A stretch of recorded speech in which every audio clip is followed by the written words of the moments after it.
Hello. Galtamcı Travels'ın Adventure ቤተሰቦች እንዴት አላችሁ? እንዴት ቆያችሁ? ዛሬ በጥያቄ ነው የምንጀምረው። እናንተ አሜሪካ ውስጥ ከዚህ በፊት ስንት አይነት ፓስፖርት እንዳለ ታውቃላችሁ? ይህንን ጥያቄ ለእናንተ ያቀርባለሁ። መልሱንም በኮሜንቱ ላይ እንድታስቀምጡልኝ አደራ እላችኋለሁ። ታዲያ እኔ የምናገረውን ካፒ አድርጎ መጻፍ አይቻልም። እኔ ደግሞ አውቃለሁ። ኦኬ ይህንን ካልክ ውድ ቤተሰቦቼ በዛሬው ቪዲዮ ላይ በተለይ ለእኛ ለኢትዮጵያውያን እንደውም በአጠቃላይ ለአፍሪካውያን የሚያስፈልጉን ምን አይነት ፓስፖርት ናቸው ወይም ነው። ኦኬ ይህንን ያልኩበት አሜሪካ ውስጥ ብዙ አይነት ፓስፖርት ስላለ ነው። እግረ መንገድንም ነገርኳችሁ፣ ብዙ አይነት ፓስፖርት ስላለ ነው። ነገር ግን እኛ ዛሬ ፎከስ የምናደርገው ለእኛ ለኢትዮጵያውያን እንደውም ለሌሎች አፍሪካን ወንድሞቻችን በዋነኝነት ምን አይነት ፓስፖርት ያስፈልገናል የምለው ነው የምንወያየው። የምናመለክተው ምን አይነት ፓስፖርት ለማግኘት ነው። በአጠቃላይ 5 አይነት ፓስፖርት አሜሪካ ውስጥ አለ። የሚገርመው 5ቱም የራሱ የሆነ አገልግሎት እንደውም ፐርፐዝ አለው ማለት ነው። ስለዚህ ከ5ቱ የትኛው ነው የኛ የምለውን አውጥተን እንወያይበታለን ማለት ነው። መቼም እዚሁ ይሄንን ቪዲዮ የምትከታተሉ ሰዎች የአሜሪካ ዜጋ የወሰዳችሁም ገና ያልወሰዳችሁም ልትኖሩ ትችላላችሁ። ዜጋ የሆናችሁ ታውቃላችሁ። በእጃችሁ ያለው ፓስፖርት ሬጉላር ፓስፖርት ብሉ ከለር ያለው እሱን ነው የምታውቁት አይደለም? ትክክል ነው። እኔም የምለው ለእኛ የሚያስፈልገው እሱ ነው። ግን አብዛኛው ሰው እሱ ብቻ ፓስፖርት ያለ ወይም ብሉ ከለር ብቻ የሆነ የሚመስለን ብዙ ሰዎች አለ። ስለዚህ እሱ እንዳለ ሆኖ 5 የተለያዩ ፓስፖርቶች አሉ። እነዛን በዝርዝር እንመለከታለን ማለት ነው። የመጀመሪያው ፓስፖርት ሬጉላር ፓስፖርት ይባላል። which is ቅድም ሜንሽን እንዳደረኩት እኛ አብዛኛው ሰው እኛም ራሳቸው የአሜሪካ ዜጋ የሆኑ ሰዎችም 99% የሚይዙት ያ የሬጉላር ፓስፖርት ወይም ብሉ ከለር ያለውን ነው። እሱ ሬጉላር ፓስፖርት ይባላል። አንዴ እድሜያችን 16 ሆኖ ከዛ በላይ አፕላይ አድርገን ፓስፖርቱን በእጃችን ካስገባን ያ ብሉ ሬጉላር ቡኩ ለ10 ዓመት ድረስ ኤክስፓየር ሳያደርግ ከኛ ጋር ለአገልግሎት ይቆያል ማለት ነው። እሱም 2 አይነት ገጽ አለው። ስታንዳርድ የሚባለው 28 ገጽ ያለው እና ላርጅ ቡክ የሚባለው ደግሞ 56 ገጽ ያለው ነው። ምናልባት 56 ገጽ ያለውን ቡክ አብዛኛውን ጊዜ የሚጠቀሙት ይሄ ፍሪኩዌንትሊ በጣም ትራቭል የሚያደርጉ ሰዎች፣ ምክንያቱም ፔጁ ቶሎ ስለሚያልቅ እነሱ ኤክስትራ ፔጅ ስለሚፈልጉ የ56ቱን ኦርደር አድርገው በብዛት ይይዛሉ። አብዛኛው ግን 85% የሚይዘው ስታንዳርድ ወይም እቺ 28 ገጽ ያለችውን ብሉዋን ሬጉላር ቡክ ነው የሚይዘው። ሰው ለእኛ ለአፍሪካውያን በዋነኝነት የሚያስፈልገን እሱ ሬጉላር ቡክ ነው። ነገር ግን እሱም ብቻ አይደለም። ወደ 4ኛ ወይም 5ኛ አካባቢ ላይ ሌላ አንድ ፓስፖርት አለ በጣም የሚያስፈልገን። እሱን ወደኋላ እመለስበታለሁ። ከዛ በፊት ከሬጉላር ቀጥሎ ያለውን 2ኛውን የፓስፖርት አይነት ልንገራችሁ። 2ኛው የፓስፖርት አይነት ደግሞ የዲፕሎማት ፓስፖርት ይባላል። የዲፕሎማቲክ ማለት ለምሳሌ አሜሪካንን ወክለው ለምሳሌ በአሜሪካና በኢትዮጵያ መሀል ያለውን የዲፕሎማቲክ ሪሌሽንሺፕ ወክለው የሚሰሩ ዲፕሎማቶች፣ እነዚህ ሰዎች የሚይዙት የራሱ የሆነ ፓስፖርት አለ። ሬጉላር ፓስፖርት አይደለም፣ የራሱ ዲፕሎማቲክ የሚል ፓስፖርት አለው። ገጹ ተመሳሳይ ነው፣ አገልግሎቱ ግን ይለያያል፣ ከለሩም ይለያያል። የኤክስፕሬሽንም ኤክስፓየር የሚያደርግበት ቀኑ ተመሳሳይ ነው። 10 ዓመት ነው። ኢንዲፔንደንስ እንደ እድሜው ማለት ነው። መቼም አንድ ሰው ዲፕሎማት ሲሆን እድሜው 20 ወይም 21 ከዛ በላይ መሆን አለበት እንደ ህጉ። ስለዚህ ሬርሊ ኤክስፕሬሽን ዴቱ ከሬጉላር ቡኩ ተመሳሳይ ነው የሚሆነው። ከለሩ ግን ይለያል። ይሄኛው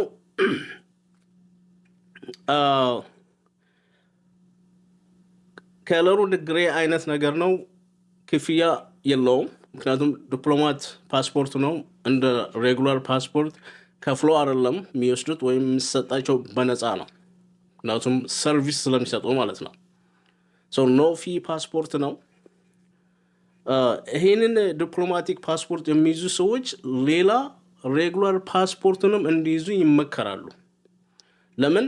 እነዚህ ሰዎች ዲፕሎማት ፓስፖርቱን የሚጠቀሙት ለዲፕሎማት ስራ ሲንቀሳቀሱ ብቻ ነው።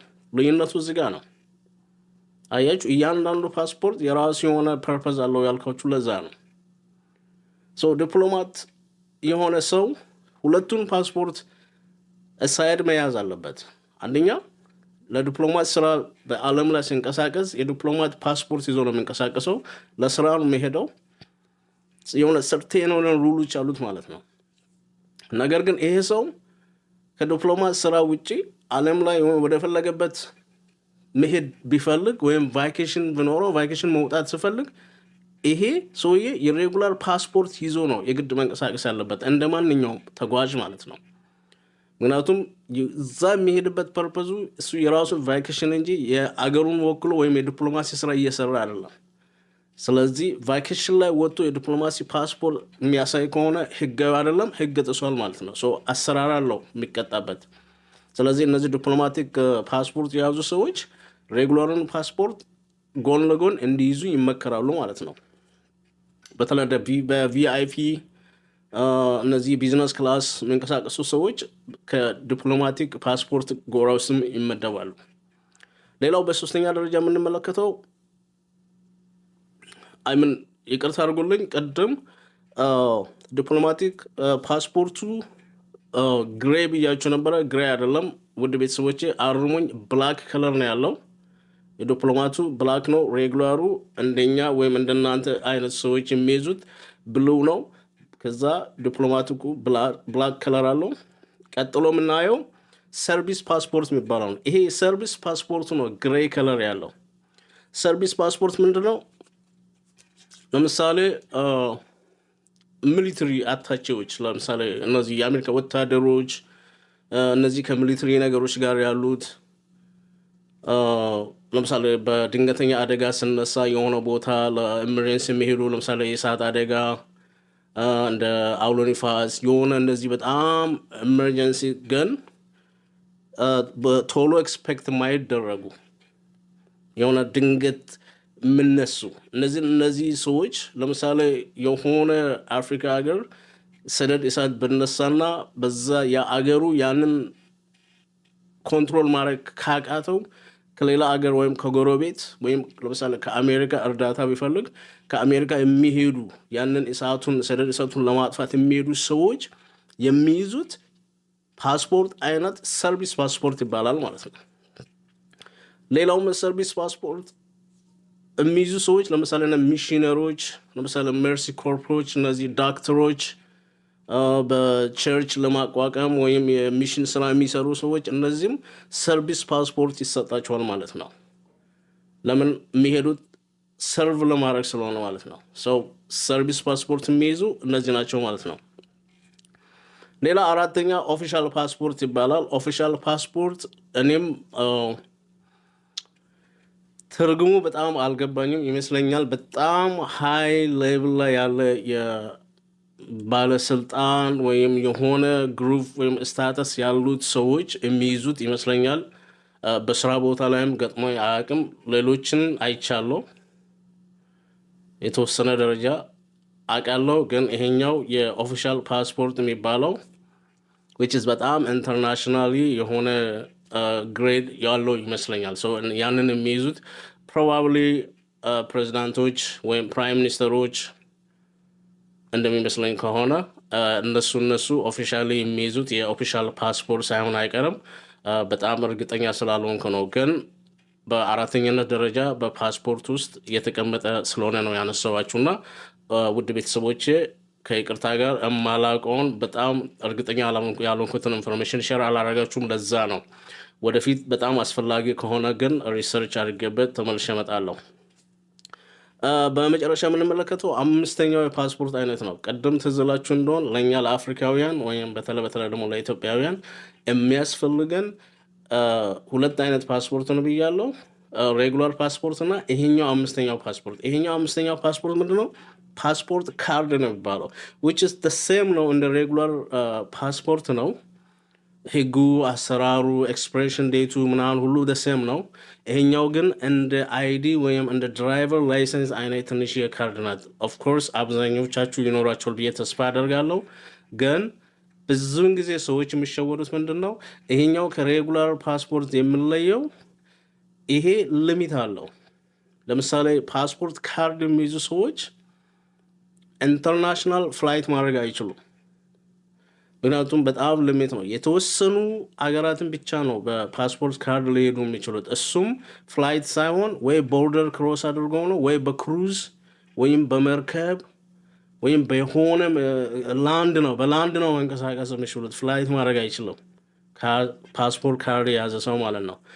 እነዚህ ካንትሪዎች ወይም በቅርቡ ለምሳሌ እንደ የአሜሪካ ቦርደር የሆኑ ለምሳሌ እንደ ካናዳ፣ ሜክሲኮ፣ እነ ካሪቢያን ደሴቶች እነዚህ እንደ ማይክሮኔዥያ፣ ሴሉዥያ የሚባሉ አሉ። እነዚህ ሃይላንዶች፣ ትንንሽ ሃይላንዶች ማለት ነው። እና ደግሞ በርሙዳ ትራንግል፣ እነዚህ ሁሉ ከኦሽን ጋር የተያያዙ ነገሮች ስለሆኑ ኢደር ዩ ሃቭ ቱ ወይ ክሩዝ ይዘህ መሄድ አለብህ ወይም በመኪና ድራይቭ አድርገህ ካናዳን ቦርደር ፓስ ስታደርግ ያንን አሳይቴ ነው ላይክ እንደ መታወቂያ ያንን አሳይቴ ታልፋለህ ማለት ነው። ፍላይት መውሰድ አይጠበቅም። ይሄ ፓስፖርት ካርድ ትንሽ ዲስአድቫንቴጁ እሱ ነው። አሁን ለእኛ ለአፍሪካውያን እዚህ ለመንቀሳቀስ ትልቁን ፓስፖርት ከምንይዝ ልክ እንደ አይዲ ትንሽ ስለሆነች በኪሳችን መያዝ እንችላለን። ነገር ግን ኢትዮጵያ ለመሄድ ኦር ኤርትራ ለመሄድ ወይም ኢደር የሆነ ዓለም ላይ የሆነ አገር ለመሄድ ስንፈለግ ግን ፍላይት በሱ መውሰድ አንችልም። ዲስአድቫንቴጁ ትንሽ እሱ ነው። ለአያያዝ በጣም ቀላል ነው። ኤክስፕሬሽኑ ኤቭሪቲንግ እንደ ሬጉላር ፓስፖርት ነው፣ ግን ሊሚት አለው ማለት ነው። ለእኛ ለአፍሪካውያን ወይም ለእኛ ለኢትዮጵያውያን በጣም ወሳኝ ፓስፖርት ነው ከምላችሁ ከእነዚህ ከሁለቱ ሬጉላር እና ከዚህ ከፓስፖርት ካርድ ጋር የተያያዘ ነው። እነዚህን ሁለቱ ቢኖረን አትሊስት ፓስፖርት ካርዱን በኪሳችን በቀላሉ ልክ እንደ ክሬዲት ዴቢት ካርድ ይዘን እንደፈለግን መንቀሳቀስ እንችላለን። አለስ ወደ ከኦቨርሲ ወይም ከአሜሪካ ውጭ ኢንተርናሽናል ፍላይት ማንወስድ ከሆነ ማለት ነው። አብዛኞቻችን ካናዳ ቤተሰቦች አሉን። ካናዳ ትሄዳላችሁ። እነዚህ በቅርበት ያሉ እንትኖችን ለመሄድ በጣም ካርዱ በጣም ወሳኝ፣ ኢዚሊ አክሰስ ታደርጋላችሁ፣ ኢዚሊ ትይዙታላችሁ ማለት ነው። ውድ ቤተሰቦች ለእኛ ማወቅ ለሚጠቅመንና ለስራችን ለትራቭል ለማድረግ ኢዝሊ የፓስፖርትን አስፈላጊነት ከቪዲዮ አንድ ጀምሮ እስካሁን ድረስ እየገለጽኩላችሁ መጥቻለሁ። በዚህኛውም ቪዲዮ ላይ ትንሽ ክሊር የሆነ ኢሜጅ ካላችሁ ይህንን ቪዲዮ ከወደዳችሁ አስተማሪ መስሎ ከታያችሁ ፕሊዝ እንደተለመደው ላይክ፣ ሰብስክራይብ እንደውም ሼር በማድረግ ሌሎች ጓደኞቻችንን ቤተሰቦቻችንን እንሰብስብ፣ አብረን እንማር፣ ቤተሰብ እንሆን እላለሁ። በሚቀጥለው ቪዲዮ እስክንገናኝ ድረስ ሰላም ሁኑልኝ። መልሱን ታዲያ በኮሜንታችሁ ላይ ጠብቃለሁ። የኔን ካፒ እንዳታረጉ። ኦኬ ባይ